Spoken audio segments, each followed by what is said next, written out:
Hey there, it's Ken here. If you're seeing this video, then I want to talk to you for a minute about just good direct mail business practices.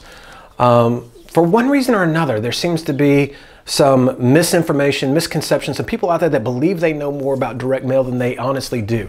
And they're asking questions because they believe they're the right questions to ask, but it takes somebody like me that's literally mailed millions and millions and millions of pieces and spent millions of dollars and helped tens of thousands of clients over the years to help course correct, right? And make sure that you're focused on the right stuff and not focused on the wrong stuff that eventually will slow you down, paralyze you, and keep you from achieving anything that you want to achieve. So pay attention here for a minute. I'm going to share a couple things with you. All right.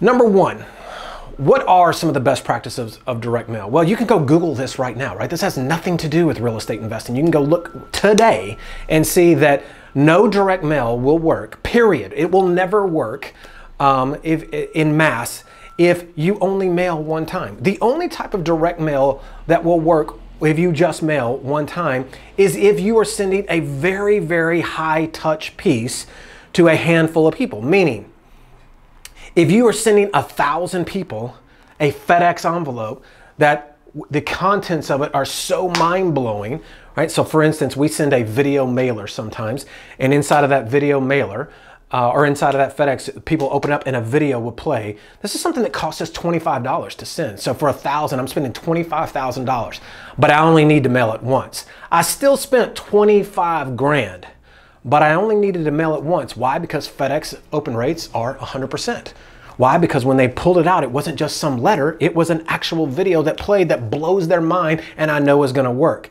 So in that case, a single mailing will work. In almost every other cases, a single mailing will never work. And even if in that case, if I kept mailing them, my response rates would go up, right? So direct mail good practices are you don't even start a campaign if you're not willing to mail a minimum of 3 times, period.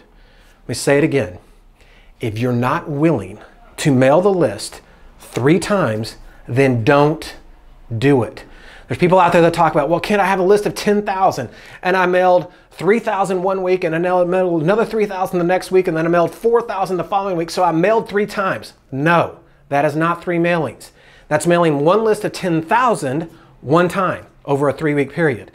The correct way to do that is just take a list of 3,000, mail them once, mail them again, and mail them again. And in all honesty, you should be mailing them 6 times because it is statistically proven that the best responses come between the 4th and 6th touch.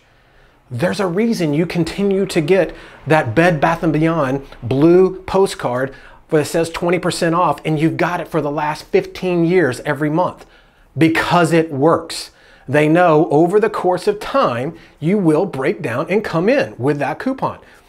It is about high touch, over, repetition, right? They don't stop because they know eventually, because it's good direct mail business practices, that you will come in. The same thing with all the other coupons that you get in the mail, right? The same thing with all the other junk mail that people are spending millions of dollars to mail to you, by the way, because they know statistically over time, you will react to it. Or a significant portion of you will react to it. Which leads me to my next comment. Direct mail, if you are getting a response rate somewhere in the neighborhood of 1%, you're doing great. So let me turn that around and say it to you the other way.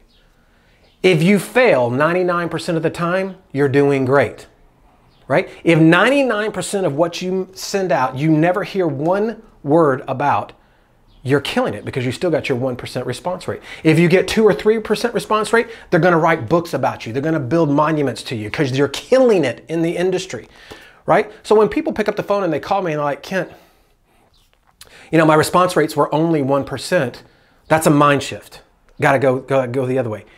1% statistically, especially in our industry, is great. It's fantastic. Exactly where you need to be. Because if you mail 10,000 pieces and you get 1%, that's 100 inbound calls. 100 prospects are going to pick up the phone and call you and say, I need your help. Whether that's cash buyers, private lenders, or motivated sellers. They're calling you.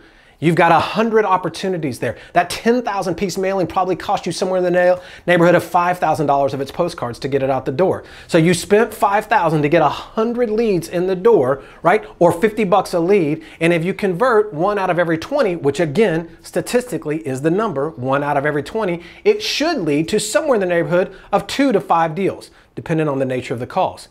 The average deal is 10 grand. So if it does 2, that's 20,000. I spent 5 and I got 20,000 back. I got a 4 to 1. I have a machine that I can put $5,000 in at the first of the month, and inside of 30 days, I'm getting every dollar I put in, I get $4 back. That's the machine you own if you spend 5 and get 20 grand. Keep it in perspective. So when people call me and they're pissing and moaning and bitching about that, well, I drove by a house and it wasn't vacant.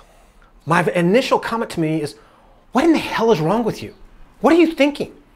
Your time is so valuable. It's unbelievably valuable. The most important thing you've got is time.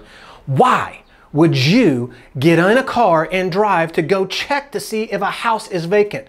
Especially when considering that you paid 4 cents, or worst case, 8 cents. Let's just say even worst case, maybe 10 cents for that one record. Well, I paid 10 cents. Who gives it? Really? You went to get in a car and spent 25 cents in gas to go check on the 10-cent purchase. That's what you did. That's dumb guy thinking. Those are the kind of people that go broke in this industry. That's the mediocrity that I'm talking about. That will never work. Especially considering, as I just went earlier, that if you fail 99% of the time, you win. Guess who's not going to call you if you mailed that person where the house is no longer vacant? Somebody just moved in and you want to pick up the phone and go spend the time to call us and let us know that it's no longer vacant and somehow our data is bad. No, our data is not bad. The situation changed. Okay. But again, going back, 99% of the time you fail, guess who's not going to be in the 1% that pick up the phone and call you? The person that owned that house. They were never going to call you anyway. They were going to fall into the 99%, which we just established is perfectly acceptable. All you care about and all you should care about is the 1%. I don't care if 99% of the records are bad, as long as I get my 1%. Because at my 1%, I just get rich. That's what happens. At my 1%, I get my 4 to 1. At my 1%, I own the machine that I put $1 in and I get 4 back every single month. People are all the rage is Bitcoin because it went up 200 and 300%. That's a 400% return.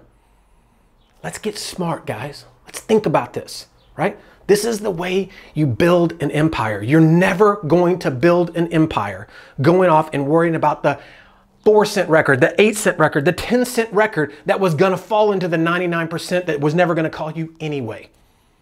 Think, use your head, push forward, get this right, and everything else falls into place. While you're so busy looking back, you can't be looking forward. You cannot build an empire while you're trying to destroy an empire. It doesn't work, right? If you're so focused on building, then focus on the right things. Again, a 1% response rate, killing it. 2 or 3% response rate, again, they're gonna build statues to you down at City Hall, right? Converting, 5% of the leads that come in. So if you get 100 leads, that's 5 deals. Half that, 2 deals, do the math, at 10%, you're still crushing it. This is all math. If you'll just sit down and do the math, I promise you, you'll see clearly why I get so passionate about this. And it is our mission to wake people up, because this is your wake-up call. This is me waking you up, rattling your cage and helping you understand it. Get focused on the right things and it will just change your life. Hope that helps.